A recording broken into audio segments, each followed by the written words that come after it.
Welcome to the Black Belt Business Podcast. My name is Matthew Brenner, and I am with Adam Kifer of Move Martial Arts and Relentless Media Agency. Adam, what's up? Good to see you. Hey, great to see you again, man. Thanks for having me back. I guess I didn't do that bad on the first time. No, not terrible. People said that maybe I should have you on again, and I know Yeah, that I, right I now I believe think him. you're doing some consulting for someone. So I think you're in like a martial arts storage or fitness facility closet, which is so on Yeah, so brand for our industry. 100%. Yeah, I'm at Home Fitness in Scottsdale. I was doing some training with their manager and their team today, and I was like, this is the quietest spot to have it. So I am surrounded by washing machines and microwaves and all the things. So how different is it working with like a fitness brand versus a martial arts brand? Um, there's a lot of similarities, honestly, because business problems are business problems regardless of the type of business. Um, there's definitely different areas of focus between a martial arts school and a fitness studio. I think martial arts is a little bit more, and I'm obviously working with like franchises, so it's a little bit different. But martial arts are more of like the E-Myth story, and I'm sure you know that from working with martial arts schools. Like Yeah. the passion they have for martial arts is not the same passion you necessarily see on the fitness side. Hmm. But the fitness side, I also feel like sees it more as a business. So they're more aware of like best practices for lead generation and different things. And it's funny. I would say martial arts focuses on retention more, and fitness focuses more on acquisition. Mm. And then the retention is a byproduct. Although the studio I'm in right now, they had a 3% attrition last month, so they're doing pretty good. Damn. Okay, that'd be like, I don't know, like top of the industry for martial arts. I know some people have lower, or at least they claim they have lower, Yeah, but 3% is obviously really good. yeah. Industry average for fitness, I think, is like 8%, which I'm Yeah. sure martial arts is pretty close to that. So how do they keep it so low? Is there anything they're doing that you're like, oh, we should do this for martial arts? For this location specifically, they had terrible attrition for months. Uh, we put a new manager in place, and she's the difference maker right now. I can name any member, and she can tell me like their entire story, like what they did last weekend, like what they do for work. She just has such a good relationship with each individual member and knows exactly why they're here, what they want to get out of it. Like we did like a one-on-one today, and she was just telling me like everything about all the members, and I'm like, that's why we have 3% attrition. Like Yeah. that they're signing up for the community and the tribe here, not just the workout. So do you think every martial arts school should have an employee like that? Because the head instructor can't always have those Yeah. conversations, right? So do you think every school should have a program director or something similar like that, where they're just building rapport the whole time? So there should always be a manager and head coach, in my opinion, as two separate roles. But it really, to me, it shouldn't be relying on one person. I think in this instance here, she's newer, so she just rocking at it. And then the next phase is her teaching the rest of the team how they do that exact same thing. Because I also think the problem is when it's completely relying on one person, what happens when you lose that person? Yeah. Like then all the Yeah, it's over. relationships are gone with it. So that's why it's like so important to like role play with your teams, just how to talk to parents, because most of the young instructors are amazing at connecting with kids, but put them in front of a parent and they're like, I don't know how to talk to a parent. Like they have so much more experience than me. How am I supposed to tell them about their kid? What they don't realize is parents also don't know what they're doing either. There's no handbook for raising a kid, and a lot of the experience that martial arts instructors have with just helping kids overcome challenges, like parents need that information. So I think it's about training your entire team to be able to build that rapport and learn about people. And one of the things that we do is like the end of shift debrief that everyone on the team has to do at the school. They all have to put like, hey, what's something you learned about a parent today? What's something you learned about a student today?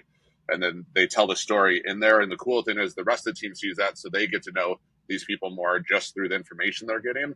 So now when I see Mr. Smith next time, and I just saw that Declan learned that he just started a new job, I can right away be like, hey, I was just talking to Coach Declan. He told me he started a new job. How's it going? And then we can sort of continue to build off of that. That's beautiful. So is that through text message at the end of the night? Is that through Slack? Like, what do you guys Slack. actually use? Yeah, we use Okay. Slack. And then how do you actually train your 20-year-old instructor to have a conversation with the parent? Because I remember when I first started, I was about 21 when I opened up my first school. And I remember thinking that same exact thing of like, I'm so young. Mhm. Why am I talking about their kids? I don't have kids. Like, it felt weird and awkward. It took me a while to kind of get past that. So how do you teach a 20-year-old to do that? Yeah, I remember that same exact phase. For us, it starts with role playing on just how to have a conversation to begin with. How to So talk. like yeah, literally that's what we role play, and I just did a bunch of like site tours over the last 3 weeks with different martial arts schools, and this is like one of the things we did. And I got the show from Kelly, so shout out to her. But we just do a question game where they all pair up with someone. One person asks questions to the other person for 60 seconds, and the goal is like we don't want it like an awkward first date where you're like, "Hey, what'd you do this weekend?" And like saw a movie, and then they're like, "What's your favorite pizza topping?" Like we don't want it to go all over. We want to keep peeling back layers on the conversation is what we teach them, and then afterwards we go around and be like, "All right, give me 2 things you learned about your partner," because we got to make sure that they're also like actively listening and not just thinking about what to say next. And then we will just continually have them switch partners, and we'll go for 10 minutes where they have a whole bunch of conversations with the other team members, and then layer one of that is like, all right, guys, we're going to do a contest for the next 4 weeks of parent engagement, and what you just did with each other, where you're asking questions and learning about each other, you're just going to do that same thing with parents, and then we will create a separate like Slack channel for them to post what they're learning from parents each day, and every post gets them a point, and then we raffle off like $100 Amazon gift card or whatever they're interested in at the end of the month. And that way it incentivizes them to actually start doing that. And then the second part is we start training them on how to give progress talks with the parents, where every single class they should do at least one parent progress talk between class. So we'll start role playing that of just going up to the parent and be like, "Hey, can I give you some feedback on Johnny today?" And then there's a whole formula. They start about talking about what he was struggling with, the improvement that we gave that kid, and how much better he was doing by the end of the time, and then just like leaving off with, "Hey, I'm super proud of him." And then after they get that down, then we also be like, "Hey, we're gonna add a drill that you're gonna show the parents where they can help their child actually get better at it at home." So that's sort of like the 3 layers that we go through of getting them comfortable talking to parents. I mean, I love that it's like gamified. Because I feel like, especially Yeah, if you're a teenager or young 20s, like anything that's gamified competition, they're going to get into. 100%. And we do a separate contest for part timers and full timers just to make it fair, because obviously the full timers have a lot more opportunity to talk to more parents than the part timers, Yeah. Oh, but they because you get do a separate competitive. competition or a Yes, separate yeah, award. Oh, okay. yeah. So we'll do a raffle for each one, same prize, but we do full timers against full timers, part timers against part timers. Cool. And I know it sounds like you have a system for progress checks, but if you're listening to this now and you're like, hey, how do I do a progress check? If you send me an email, matthew@wdojo.com, I'll send it over to you for free. We have like an 8-step Look at that. student progress check. It's probably similar to something that you have. Yeah, But a good that's way to awesome. give structured conversation so that way they're not just like kind of stuck. Um, Yes. my favorite question in the world, and I got this from the book How to Talk to Anyone by Leo Lowndes. I don't know if I'm saying her name correctly, but I read it when I was a teenager, and because I would always go to when I was in college, I would go to these networking events, right? And networking events are super awkward, right? Yes. And if you're really good and sociable, then like maybe it's like super smooth and easy. And I think like I'm pretty good at that, but I would still feel awkward because what happens is you go to talk to someone and you're like, oh, what do you do? That's what everyone always asks, right? And they say if they love their job, then they'll say they'll talk about their job and talk about it a lot. If they don't, they'll give you a one word answer. They Yep. might say, I work in insurance, and like then it kind of just kills the conversation. So, like her strategy that I've borrowed over and over and over again to talk to parents is, so how do you like to spend your free time? And when they tell you how they like to spend their free time, they'll tell you things they actually enjoy talking about because that's what they use in their Yes. free time. So they'll talk more about it, tell you about how they like hiking or doing jujitsu or painting or whatever. But they'll actually tell you about that topic. And if they love their job, they'll tell you about their job because that's what they love doing as well. So Love that. really good open-ended conversation. It's so easy whether you're using it for dating or for networking or talking to a parent. How do you like to spend your free time? Super We just easy. start with what's your social security number. That's our That's good. that, that. I prefer to get the credit card, but if you want Social Security, I mean, Yeah. you're going full fraud. Oh my god. I'm joking, Uh, guys. Do not ask that question. no, don't ask their social. Just ask for the ACH bank information. Credit card is Yes. you don't want You chargebacks. don't want All the right, fees. so, all right, cool. So I know that like last time when I saw you, we got on here, you were freshly bald. It was like brand new. Oh yeah, You that's like right. just shaved your That's head. right. I didn't even recognize you. It came off for a second. I thought it was a different person. I was like, That's funny. okay, cool. So like I'm just curious, like personally, like what are the benefits of being bald? Maybe you didn't anticipate. Oh, dude, aerodynamic. I can run like 10% faster. Um, Are you running from leopards or something? yeah, you know what's funny is I've never gotten this before in my life, but the number of people that ask me if I'm a pastor or a youth pastor has like 10x. I never got asked that before in my life. I'll be out at a restaurant somewhere and like talking to the waitress or waiter and like randomly they're like, hey, weird question, are you a youth pastor? And I'm like, I was like, I guess I give off those vibes now. I don't know. I think it's just easier to maintain. Like I don't have to worry about messy hair ever, which is awesome. So that part is great. Yeah, I don't know. It's just easier. Is there any downside? You getting like sunburn in sunny Arizona, just like every time you go Yeah. outside? So the first time I went outside, like for a long period of time, I didn't even think about putting like sunscreen on my head. And then like I got like major sunburn where my like skin was peeling and stuff. And I was like, Oh all right, I god. got to be better about that. And then like cut yourself shaving on your head once in a while, but nothing. And you got to shave like every 2 days, pretty much. So, Every two but days to keep it clean. yeah, pretty much. Yeah. So I know that at least from what I see on social media, that you've grown a lot closer to God Yeah, and the church, and I think since your whole public event where you're kind of dragged through the mud, and we don't need to get into the that was details of fun. that. I think that's been talked about enough. Sure. Um, but like, were you a religious person before that, or did that kind of draw Yeah. you to it?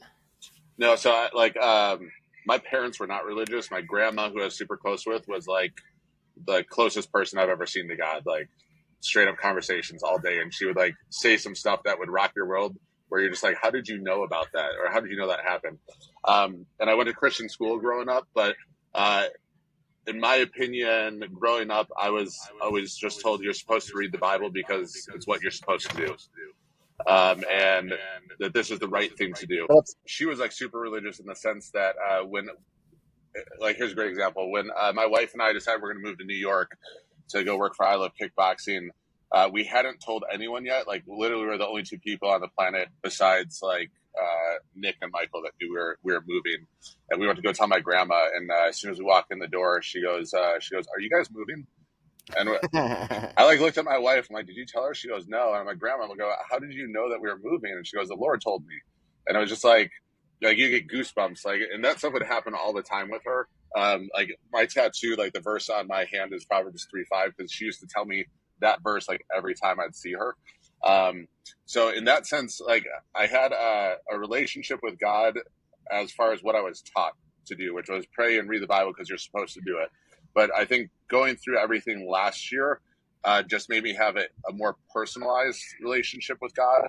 Um, there was a quote our pastor said at church where he goes, "God lets life crush us, so we stop relying on ourselves," and that hit home for me during all of that because like when I was at my lowest point during the year, it was just me and God having a super honest conversation, and uh, the interesting thing was like I never looked at it as like me being punished by God or anything like that. It was like I just knew God was like putting me through it to give me skills and tools and things that I needed to fulfill my calling that I hadn't built yet.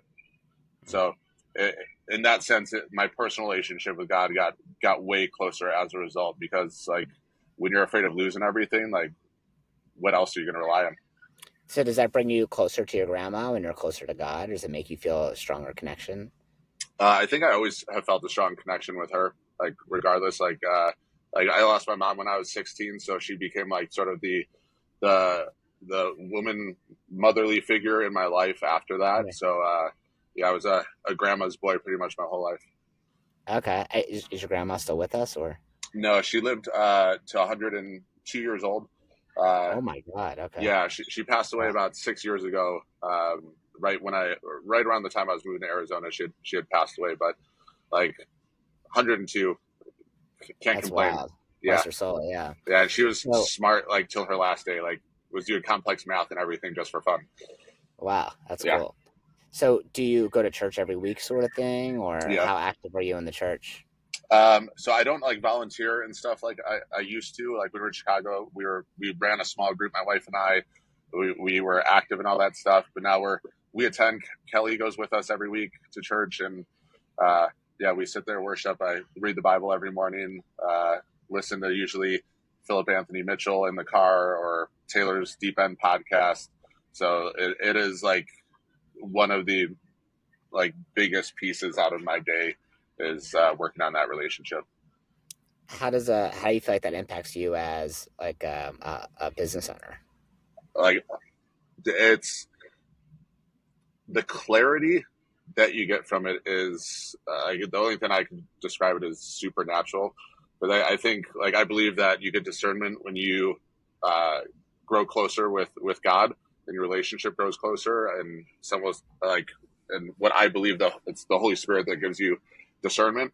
But I think that also carries over to your business because like a lot of times now when I have a business decision or something I need to do, I pray about it first. Like even today coming here, I was praying on the way in. I'm like, hey, just help me speak to the manager's heart there. Help me make sure that I'm using words that is able to connect with them and get them to see the vision that I'm trying to explain to them. And it almost it puts you in autopilot in a way, like in the best way possible.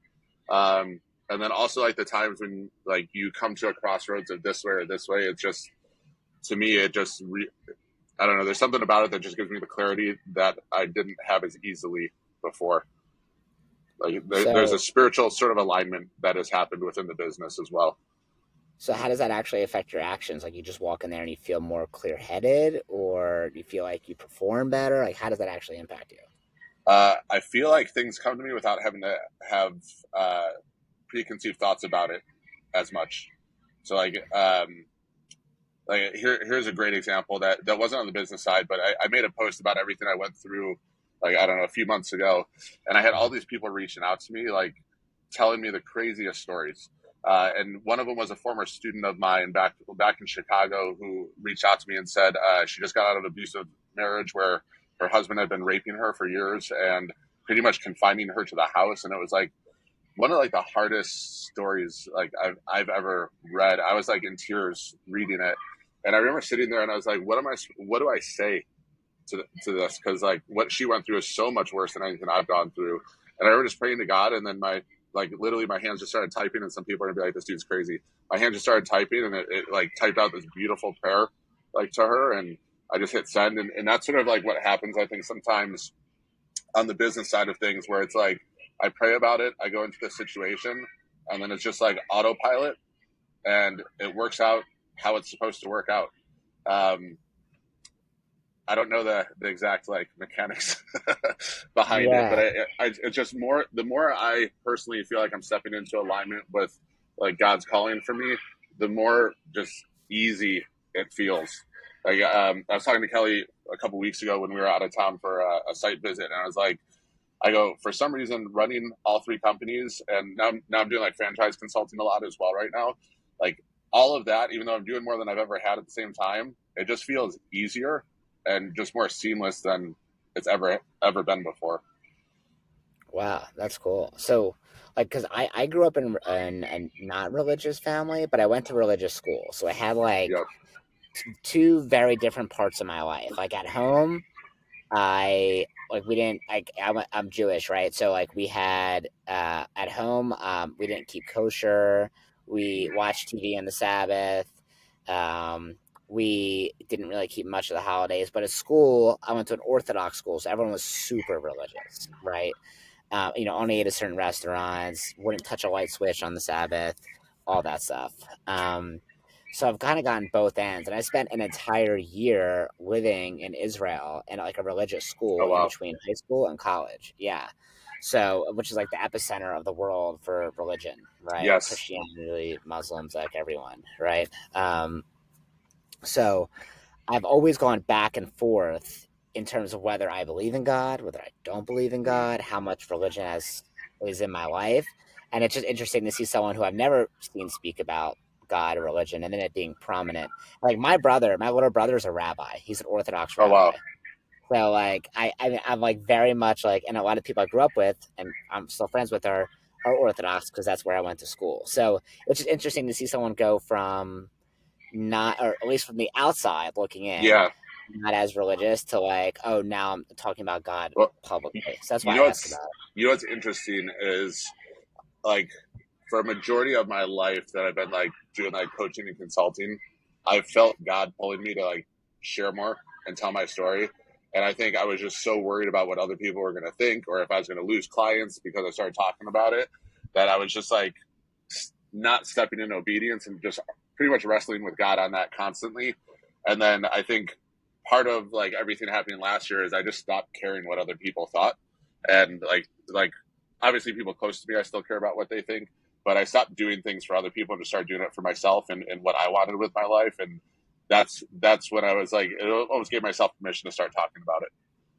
it. That's cool. So do you feel better when you speak about it publicly? Like, all right, I'm not like hiding this part of myself. No, like 100%. And then the number of people that have opened up more to me and just sent me like very personal messages just because they see me talking about it more or hear me talking about it more. That's been like the thing that's shown me that like, oh, people need to hear this. And I never want to push religion on anyone. I never want to tell anyone what to think. So I'll always just share my story and what I'm going through in the process. But just like the deep conversations I've had with people as a result of just talking about it more, it just reconfirms that I need to keep talking about it. Would you ever go to Israel? Would you ever go to Oh, see I'd love the? to. Yeah, 100%. Like that's on my bucket list. We're Mm. gonna wait till things calm down a little bit, but Yeah, yeah, yeah. yeah. Well, just so you know, from someone who's been there many times, spent a lot of time there, A, it never really calms down. It's like Okay. always conflict.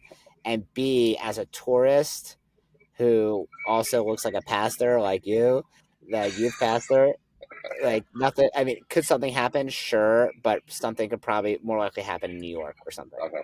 That's good to Like, know. so it is, yeah, it's not as dangerous as you think it is. When you're there, it feels completely normal. It feels like you're in like Middle Eastern Miami in certain parts. When you're in the old city of Jerusalem, and it feels like you're in a different world. But the Yeah. other parts are, so yeah, highly recommend. And like one of the coolest things I think you could do, like no matter what religion you are, it's just like the epicenter. So Yeah, so dude. cool to I see. want to go there so bad. So do you try to like I don't know, influence your kids with religion? Because that could be tricky, right? They're either gonna like embrace it or they're gonna completely reject it. So how Yeah. do So you navigate that? so again, I think we can set the example for them, but I don't think you can tell them what to do or well, tell them what to believe. So they go to church with us, and the cool thing is my kids are super curious about it. My youngest one, it's funny. He like talks about God and Jesus more than anyone. Like my kids will be talking like Michael Jordan's the best basketball player ever. My little guy's like not better than God. Like it's just always top of Well, mind. I'm like Trump true, card. Yeah. true. Um, Yeah. and then like the older two is interesting. I was talking to them for bed the other night, and they just started asking me a bunch of questions about God and the devil and heaven and hell and all this stuff. And we had like an hour and a half conversation, like chilling in their bed, just answering questions as best I could that they're asking me about God and the Bible and all this stuff. So I'll give them the information, I'll educate them, and I'll hopefully show by example, and then that they make the decision at the end of the day when they're adults and old enough to understand it. Mm.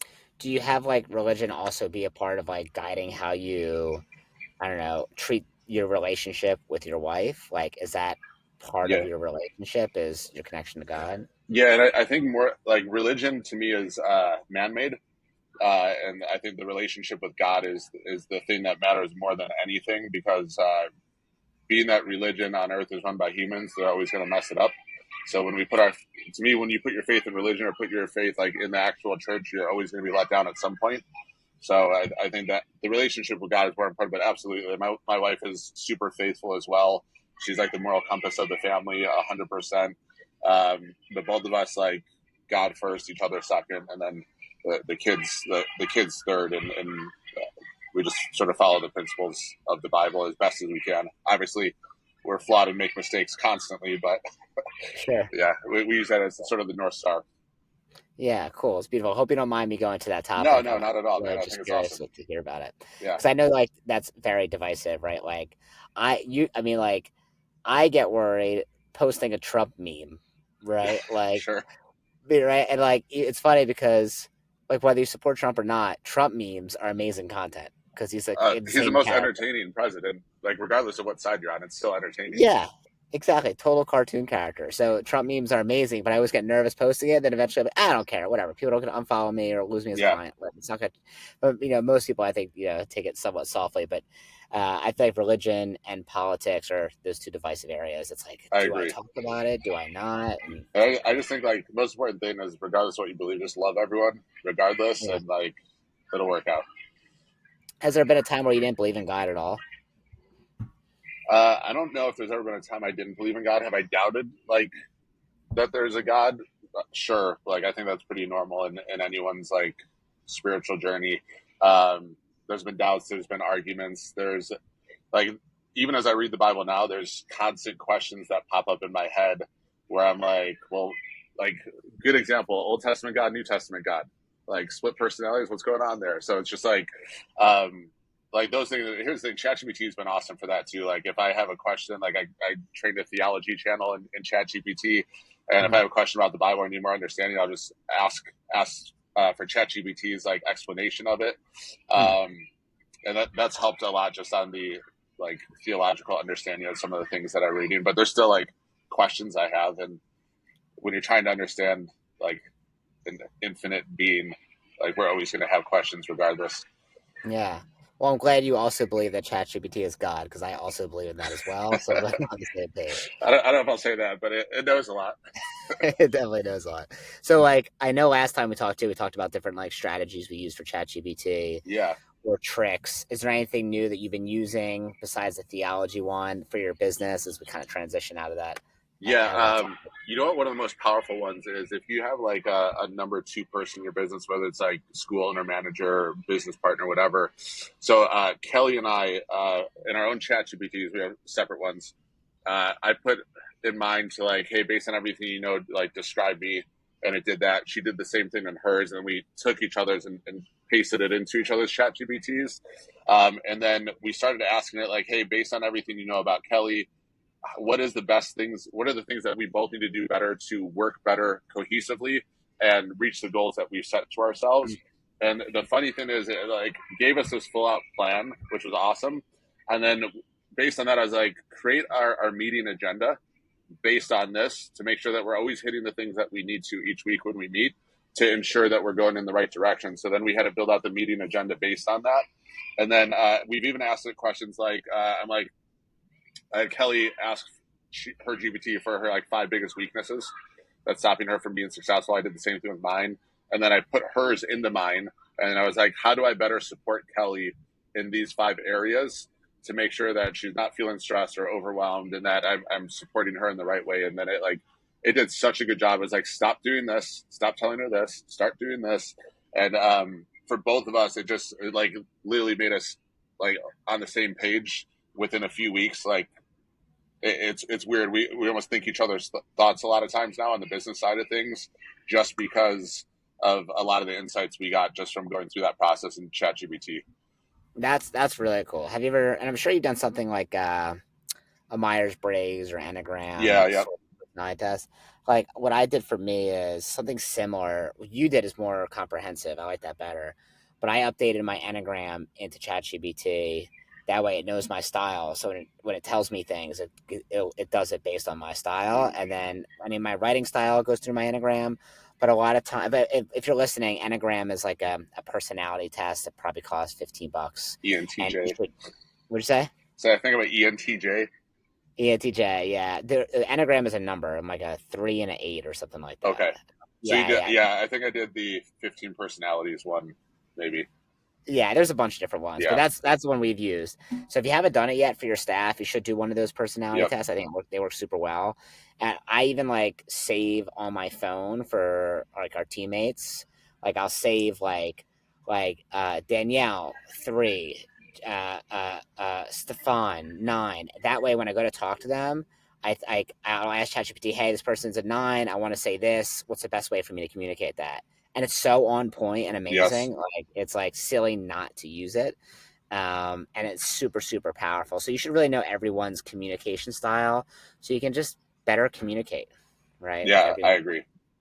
Um, okay, cool. So now, any other chat GPT tricks you're using, whether it's to promote your school? I know Uh, we'll get into organic because I know I attended one of your webinars. I want to talk about that too, yeah.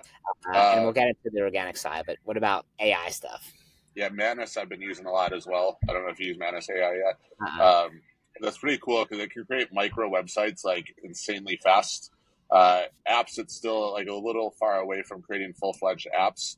But like one of the things we use it for is like for this place I'm at right now. They were going through a process with this like spreadsheet and having their head trainer fill in programming for every single class, and they have to do it like in 15-second blocks the way they set it up. So a 30-minute class, you have to go through and fill out a spreadsheet for 15-second blocks. It's a lot of work and super time consuming. So in Manus, we just created a website where you upload all the possible exercises into, and then it just randomizes the workout based on like the parameters you give. So like it literally replaced the whole person's job essentially with a Oh, great! Look at microsite. you. But Oh, but nice. yeah, Taking people's jobs.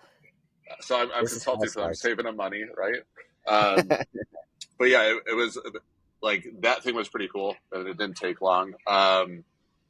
What else? God, I feel like we use things so much. I built out a copywriter for this franchise that we're consulting for right now, so that way all the franchisees have a custom GPT that they're using for the copywriting and the brand guideline.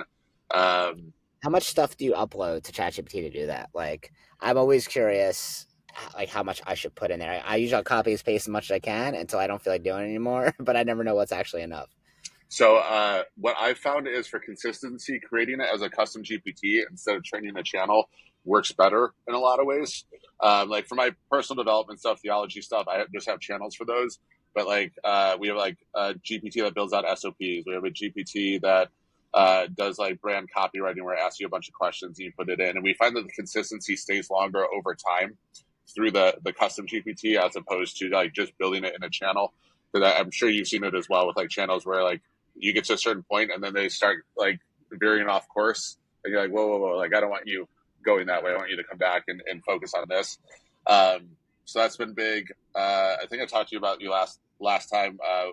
We do like we have a spreadsheet that all of our clients fill out that tracks all their KPIs.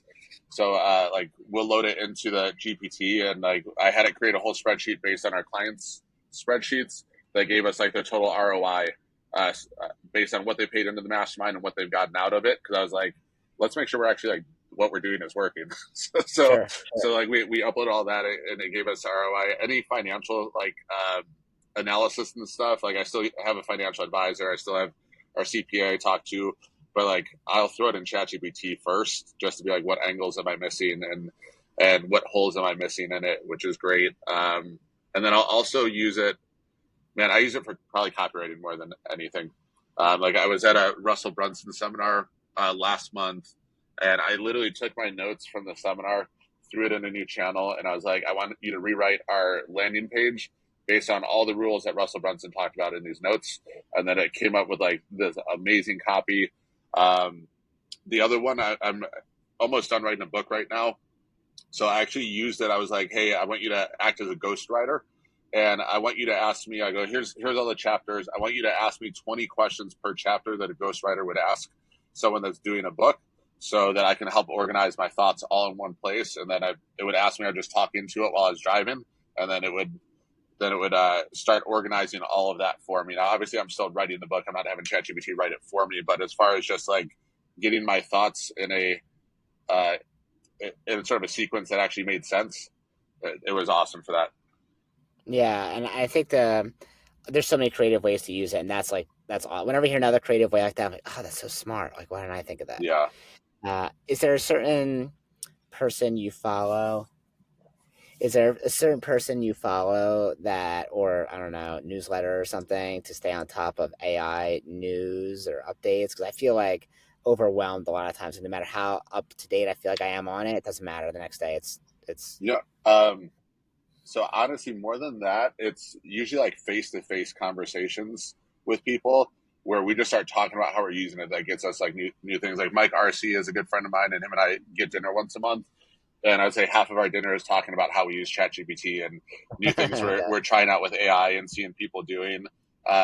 The CEO of Fitness, who I'm consulting for right now, he's like a huge tech nerd. Like he used to be a CTO of Massage Envy, and him and I are like when we get in the room, we can nerd out about AI forever because he's using it for like 50 different things on this side. I'm using it on this side.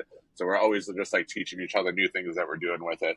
So that's probably where I get the most out of it. Perry Belcher is a good guy to follow on AI. He's like doing some pretty crazy stuff. He's on a mission to be the first $1 billion company with one employee is his goal. I've Uh, heard that before. What's his name? Patty Belcher. Perry, Perry Belcher, I, Perry. He's a good dude to follow. Alaric Heck is doing some cool things with the video AI. Those are like the main guys, and then there's like just some random people that like will do like a voice AI thing or like, um, yeah, just any and everywhere right now. Everyone's got something new. yeah, I just went to basically a social media, not marketing, it's just like organic content creation Okay, uh, conference, and there was all these people up there talking about how they created these YouTube channels basically from prompts with videos that are making yeah, $5,000 to $10,000 a month, which is like when they try to explain it, I truly don't understand it. I'm listening to them like this like sounds like so many steps. Like I don't, it's not fluid enough yet. But YouTube just announced that if you use AI voice or a certain percentage of AI yep. content or I something just in saw the that. video, they're monetizing it. So it's like, oh, you're out. So that stuff changes so quickly. It's kind of crazy. Um, I wonder if they're yeah, going to revisit that in the future. I'd assume so. I think But like, go ahead. I was going to say I think the other thing that's really important right now is when you're using AI, you got to make sure you're telling it not to act like AI because AI copy right now is so easy to see Oh just yeah, yeah. in how it's formatted and the three sentence like chunks, and Uh-huh. then the M dashes are used throughout. A lot of the words are very consistently across. So I think when you are training AI to write for you, you have to break it from normal habits. Like um, I tell it to like. So one thing I'm experimenting with right now is just completely having it break all norms of grammar and typical writing, and having it put like produce copy that way. And we're seeing in some of the tests that we're doing, we're seeing higher response rates and engagement rates doing that because people see it and they don't think AI is writing it. It just looks like one of the guys I work with has it actually make spelling mistakes on purpose in his writing. He's like, I want at least two words spelled incorrectly every time you give me an output. And part of the reason he's Fun. doing that is so someone looks at it and they're like, oh, someone wrote this. And we actually, it's funny, we're redoing like all our text message and email follow ups right now. And one of the companies I hired to sort of help us with the process, all they do is they do like lead nurturing for, I don't know, like 10,000 different businesses. So they have all this aggregate data on what's getting responses and stuff. And they're like, honestly, like one of the best working things as far as response rates is having spelling mistakes in your text messages Wow. because most people just assume that it's automated. But when you have a spelling mistake in there, or you start the conversation with yo, or like something Yeah. different, then they Yeah. automatically assume it's a person right away.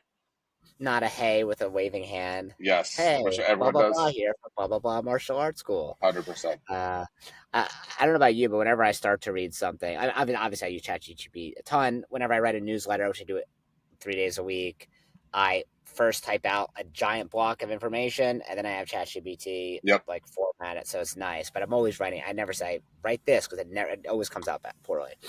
But whenever I start to read anything from ChatGPT that clearly was copy and pasted from ChatGPT, like from someone, I just stop reading it immediately. I'm like, this is like 100%. no effort whatsoever, especially if it has the hashtags. It's like no one uses hashtags Yeah, anymore. you scroll to the bottom, there's 17 hashtags. You're like, nope. Like, why? Oh, Let's go back.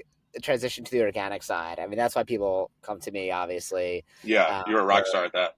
I appreciate that. Thank you. So now we're in summertime, but you'll see me on social media do this giant push in August and September, for people to start setting up programs with their local schools. But I Hmm. attended one of your webinars, and you talked about how to get gift baskets raffles to businesses to collect leads.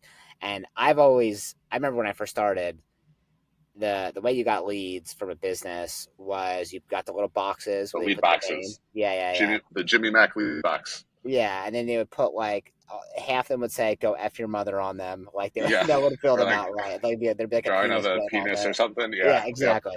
And it was just like, what am I doing? What am I doing? And I yep. thought your strategy was so cool and so good. I took Thank a you. bunch of notes and a bunch of screenshots, and I obviously it would take another 2 hours to kind of go through that. But can you give us like a broad overview about how you collect leads through the organic strategy of putting gift boxes in businesses? Yeah, to me, it is like the easiest way to get like boatloads of leads. It's funny. I was just teaching the manager of this location how to do that before this call. Nice. But essentially, here's the issue with lead boxes. No business owner wants to have a lead box in their business taking up real estate forever, Right. and that's where, because we remember when we put lead boxes up back in the day, you go check on it like a month later and it's gone, Right. or it's just like dusty and moved in a different place, right? Yeah. So the nice thing about this is you keep it up for 2 weeks, maybe 4 weeks max. But we'll go 2 weeks, and we put a basket together for us. We put our uniform, we put the boxing gloves, we put like a water bottle, a branded water bottle in there, a certificate for a free 30-day membership. And then the trick is when you go talk to the business owners about putting it in their business with the lead box next to it, you have to make it about them first of all, so and what they're going to get out of it. So we pitch it as like, hey, this is something really cool that we do in a lot of businesses that's actually going to reward every single person that shops with you. Okay, so that's incentive number one is, hey, it's rewarding people that pay you money. Secondly, I'm going to buy a $25 gift card from your business and put it in the basket as well. So that way, whoever wins it, they have incentive to come back and visit you even more. Yeah. Third, That was my all the favorite part, by the way. I texted that to my brother immediately. I was like, "We need yeah, you to like go." you know what's funny is you will see them and they'll be like looking at you like I'm not interested at all. And then when you mention the $25 gift card, they start nodding along with you. It's like ethical bribery. Yeah, which these days is like 3 cups of coffee. Yes, Yeah. yeah. So we're gonna put that in, and then I go also all the leads we collect we're gonna share with you just in case you don't have them in your list. And then what we do is at the end of the 2 weeks we're gonna pick out one name. That person's gonna win the whole basket, which is worth like $400 some. And then we also want to make sure everyone else feels like a winner. So we're gonna call all the rest of the leads and give them a free 2 week of training at our gym. And then lastly, a lot of the businesses we work with also want to put a business basket in our business where we have 250 plus families every single week coming in and out of, and they love supporting the businesses that we direct them to. So, what do you think? And then we just shut up. It's like it's no high pressure thing, and they're like, yeah, let's do it. And most of the time, they never give us a basket to put in our business, honestly. But I would say low end of leads we get from basket is 30, high end is 80. We've done 5 baskets in a month and come away with 250 leads. So our one of our part of our organic strategy is we want 5 baskets out a month. Okay, at different businesses, the square footage of the business makes a big difference as well. Like the first time we did it, I was like, trampoline park is going to crush, and I got like 3 leads, and it gets lost in the grand scope of things when you walk into it. So places that your target market goes to and has to wait. So kids barber shops, nail salons, ice cream parlors like crush. The Saturday Sunday breakfast spots do really well. Coffee places, smoothie Nail salons, shops. I think you said, right? Yeah, and I thought those were going to be terrible, honestly, Yeah. because I remember we used to put lead boxes at nail salon and we wouldn't get anything. But I think the thing is the basket we like put it in plastic, we put a bow on the top, we put signage out with it.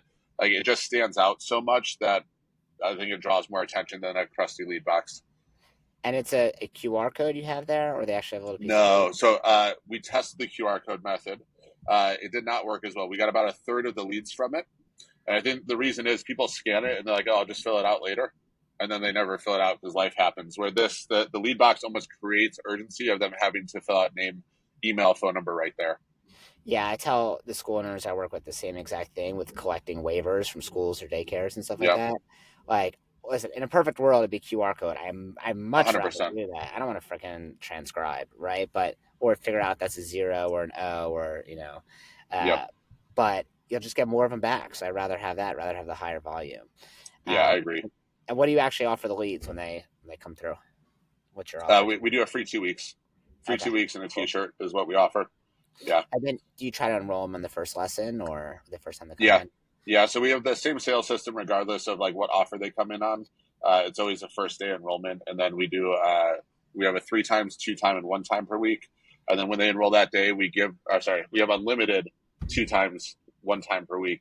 But the way it's priced out is like super interesting. So we have 1 time per week is 189, 2 times is 199, 3 times is 329, or sorry, unlimited is 329.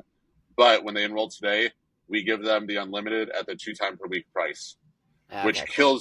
kills the 1 time per week because who's going to pay $10 less per month Right. for only 1 time when they get unlimited for 199? Right, but that's what you want. So Yes, 100%. yeah, we're experimenting now. I'll let you know how it goes. But I wanted like a first class ticket for our students. Like, what could they? You go buy a plane ticket to Europe. You can get economy for $500. Yep, You want to go first class, it's going to be $8,000, right? So what could sure. we actually offer our students? That's like a first class ticket for a small minority, but that's how the airlines make all their money, right? From Yep. business and first class.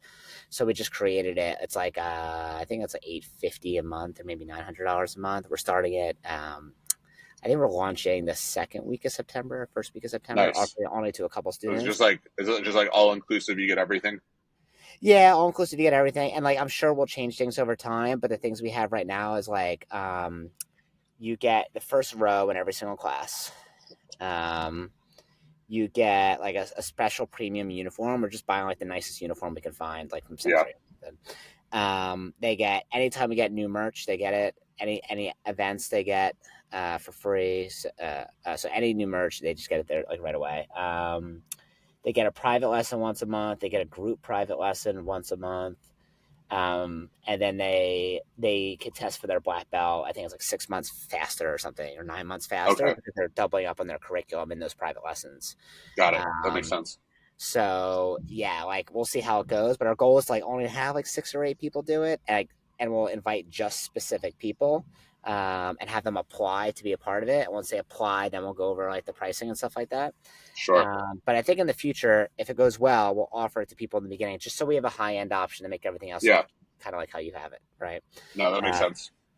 so we'll see how that goes. But I think that could be, if you turn one student, or let's say 6 students into 18, right? Because they're 3 times the value. Like that's a good Yeah. way to make more money and not have much more going on.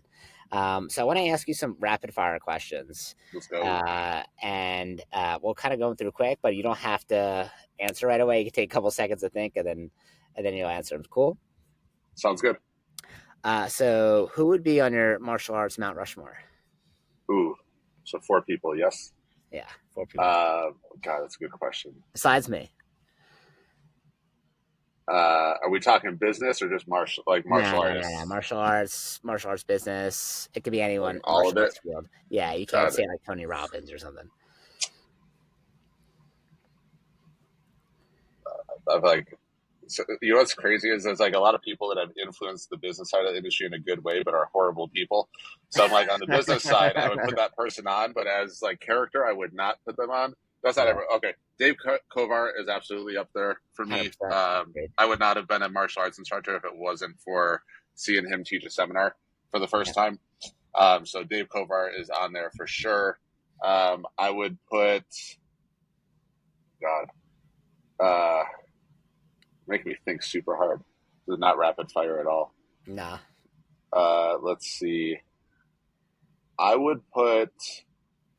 I would throw personally for me Roland Osborne on there Okay. because Kovar got me super interested in instructing, and then Roland, like at the age I was, I'm gonna make Roland sound really old right now. At the age I was, he was just like the cool instructor Yeah. that like I remember going through all the Millennium training stuff back in the day, and I was like, he made me want to like sort of like get to the next level of instructing.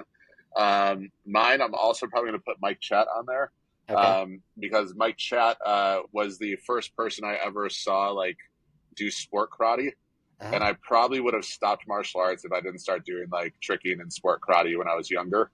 Yeah. I saw him at a tournament. I was like, "What? You can backflip in a form?" I'm like, "That's allowed. We can do that." And he was doing like the form to the Street Fighter sound effects, and I was like, "Oh my goodness!" So I think that would be another one for my personal. Um, let's see, and then we got one more. I would put. All right, this is a strange one. I left field. Rod Tang, who's a Muay Thai fighter. Okay. He fights in one championship. They call him Iron Man because the dude will just like he'll punch himself in the face in the middle of a match. Uh, Okay. when I saw him fight live for the first time, and I'd already been doing like Muay Thai training and stuff. But when I saw him fight live, it made me want to go do a fight, and made me like train 10 times harder just watching him. So I would put Rod Tang up there as well. So Probably the now you're most just random Mount Rushmore. so now you're just punching your face, punch yourself in the And face, and reading the Bible out loud, like. I don't know about that. Yeah. Uh, one what's one martial arts weapon that we should get rid of? There's a lot.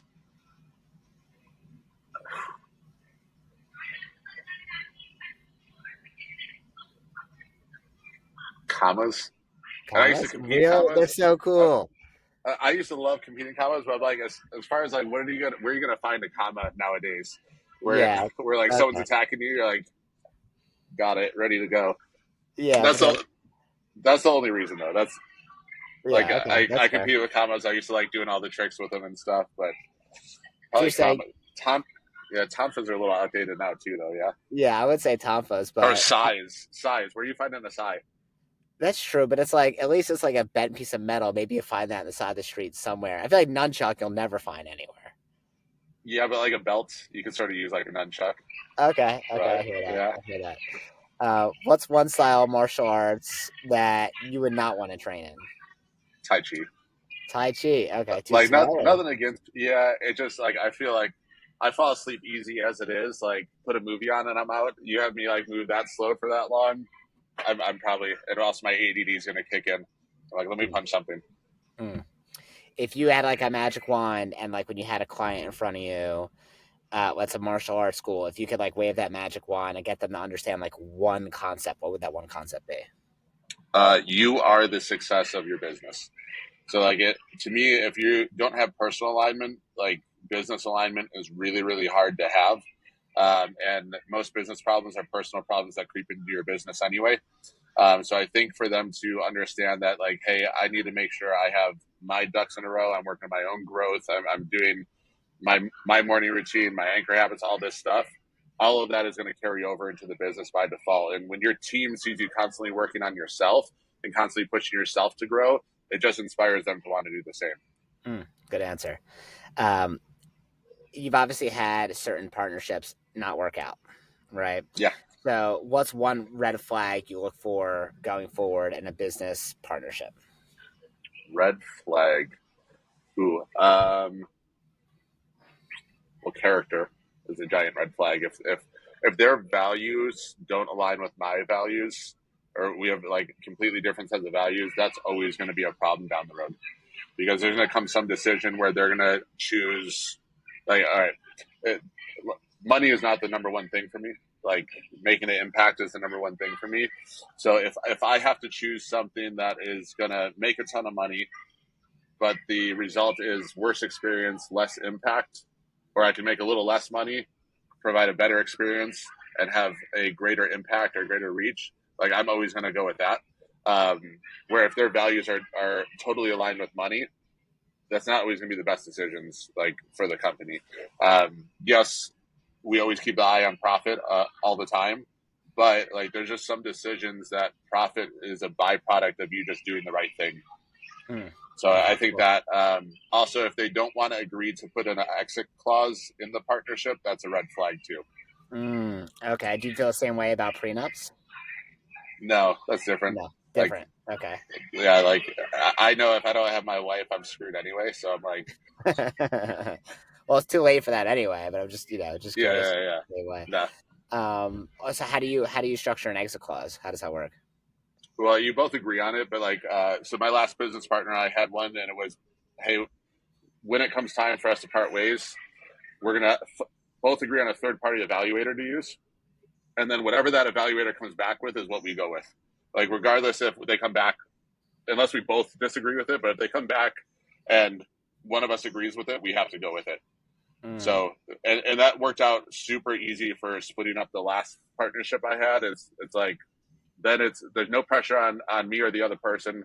The evaluations come in, and it's like, all right, that's what we agreed to, based on what we have written in the clause. Mm. Okay, very cool. I like that. What's your favorite late night snack? Ooh, cereal, Oh, that me too. which That's my yeah, favorite dessert. Probably is and cereal. What's cereal? I've been really good about not eating cereal like the last I don't know 4 or 5 months, which has been super helpful to my physique and working out. But yeah, it's always cereal. What's your cereal? So we don't keep like sugary cereal. I think probably the cereal with the most sugar in our house is Frosted Mini Wheats. Okay. So that's usually my go-to. But back in the day, it was like Lucky Charms, Cinnamon Toast Crunch, all the classics. Have you tried any protein cereals? I literally just did a whole video on it. Did you see it? Yeah, so I did keto for like a few years, so Yeah. I was doing all of those. It just the flavor is so artificial to me in those, and a lot of them. Have you had There's them some recently though? decent There's been ones. like some advancements. Yeah, I had them not too long. Like, probably this year I've had them. Oh, okay, okay. Like the Magic Spoon and like those Magic ones. spoon, gross, terrible. Yes, I agree. I agree. Maybe I need to try some different ones though. But we do like protein pasta and stuff anytime we cook pasta at the house. Yeah. But yeah, I'll have to check out some better protein cereal maybe. I'll send you, did you see the video I made on it?